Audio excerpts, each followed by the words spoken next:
So now we'll move on to the second deputation. I've just asked for a change in the order. Is that all right? Yeah. So could Genevieve Despar come forward to address the item on the agenda regarding the Trans-Pacific Partnership Agreement?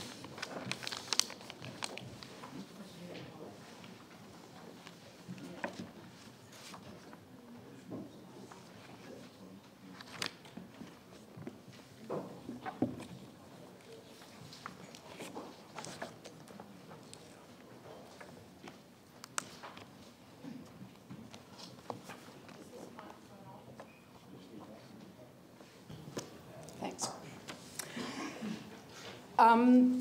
Thank you very much for allowing me to come and speak to you again on the TPP, and I really appreciate your attention to this issue.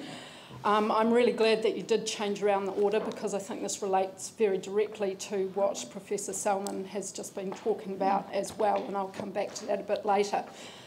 I understand that the Christchurch City Council has a huge amount on its plate at the moment, and probably would love to be able to push this over onto central government and not have to be concerned about it. And to be honest, I don't think that I should have to take a day off work to come and talk about international trade agreements either. I don't think this should be my concern. I'm a paramedic, by the way, so I know the effects of alcohol on our communities. What came out of your last meeting was that you really wanted to know how this is going to affect local government specifically, and you don't want a whole load of new opinions about the TPP because you are aware of what they are. So I sent you a lot of information over the last week, and I totally understand if you haven't had time to read it. So I'm just going to go over those main points. The TPP does affect local government in a lot of ways. So the first things that we sent you was about historical submissions and recommendations that the Christchurch City Council has made on free trade agreements to the central government. And if I can just read you a couple of points of that. One in 1998 about the MAI was that the implications of the effects of the MAI on New Zealand and Christchurch City be further researched, and that local government New Zealand and other major local authorities be apprised of the content of this document and be encouraged to formulate a local government position on the MAI for presentation to central government. I think that that is very significant, and as you know, the MAI didn't go ahead. I think the free trade agenda is finding public consultation vexatious, as I said in my email, and public consultation has been deemed to be irrelevant and unhelpful, and so now it is not being sought at all. Okay, this is completely secret, which does make it difficult to make a decision on, because what is it that we're trying to make a decision on? So the LGNZ position on the TPP is nothing. They have chosen to ignore it altogether, yet they've just brought out their seven-step manifesto. Many of the steps in that would be constrained by the TPP. It aims to strengthen communities and economies, and it has environmental, hopes and aspirations. Those things will be constrained by the TPP. The latest to come out on the TPP is about certification, which has just come out yesterday, actually. There's a new website being launched. Jane Kelsey was talking about it on national radio. Certification seems to be where the US government gets to draft up other countries' laws. And if this is in adherence to the free trade agreement, and if the laws don't suit how they see those agreements to be, they can redraft them. On this website, which you have the link to in one of the emails that Greg sent you, It shows documents that came out from the Official Information Act in the United States about Peru and the United States and how the United States drafted their laws around forestry. That wouldn't even be available in New Zealand because the Official Information Act doesn't allow government-to-government information to come out into the public domain. So we wouldn't even have any idea how much the US was involved in drafting our laws.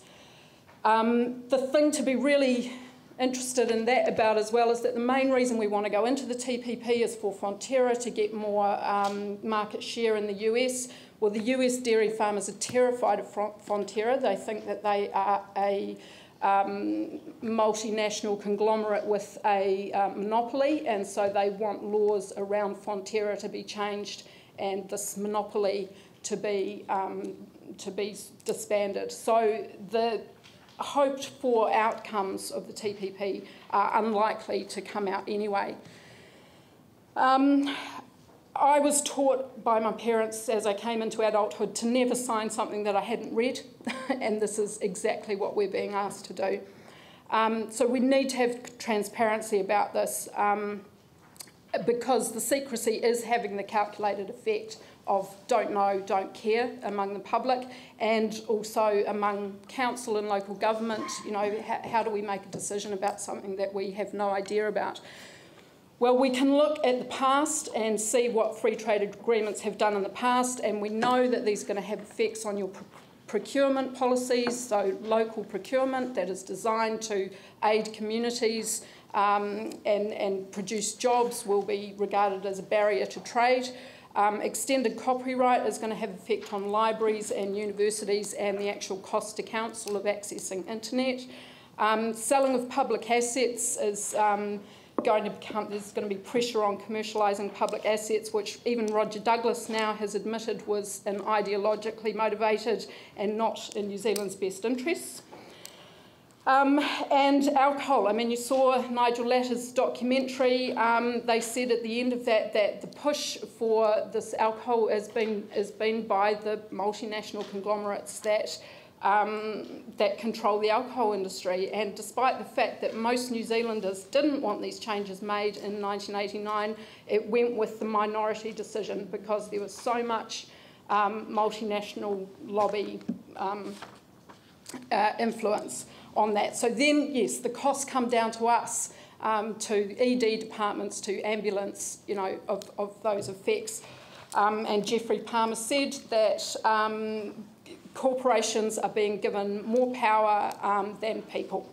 So that is what the TPP is about, okay?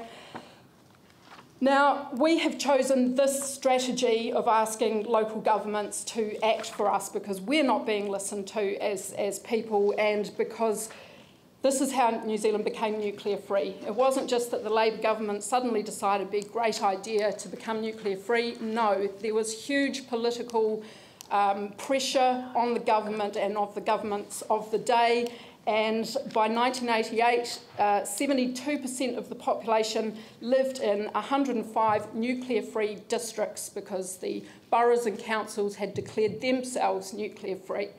Well, we would like to ask you to declare yourselves a fair trade council. Okay, we are not anti-trade at all, we are pro-fair trade, and that is what this is about. So if you have any questions, I have a tiny bit of time to answer them. Questions? Paul, then Yanni. I suppose it's not really a question, it's a loss of democracy right across the country. And we actually are seeing that a bit now where centralisation of democracy is taking place. And at a time when this council, we've come in here to actually have a more grassroots approach. We want to push back down to the local community boards, more powers of delegating their responsibilities to their local area. And I suppose the question would be, this would be a big loss of democracy in your view? Yeah, absolutely. Loss of sovereignty and that we won't even know how much of that is happening. Yeah, but definitely. Yanni and then Vicky, Phil. Thanks. Just to kind of put it into like 3 main points, you'd like us to oppose the TPP. you'd like us to demand that it be done in public, and you'd like us to get LGNZ to take a position. Is that? Yeah, so we'd like you to adopt our public interest resolution, which is those 12 points, which would relate to any free trade agreement. So they put into, sort of enshrine what the criteria are for fair trade. And, yeah, to encourage LGNZ to take a stand and to take that to central government. Vicky?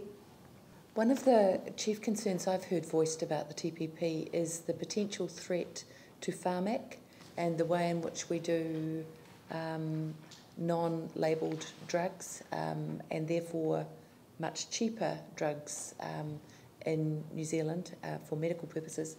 And I wonder if you've got any views on that. The pharmaceutical industry is actually aiming a lot of this at Pharmac specifically. Pharmac is a best practice thing that is lauded throughout the international community as being a really, really good thing. It saves us tens of millions of dollars every year. The pharmaceutical companies want to break it. It doesn't suit them at all. So, yeah, Pharmac is what we would be giving up in order to get more market share in the US for Fonterra. Thank you very much. Supposedly. I'm afraid the 10 minutes is up. So, look, thank you very much for your time. It's much appreciated. I'm not going to propose that we go straight on to the subject right now because it's a supplementary agenda item which we'd have to bring onto the agenda.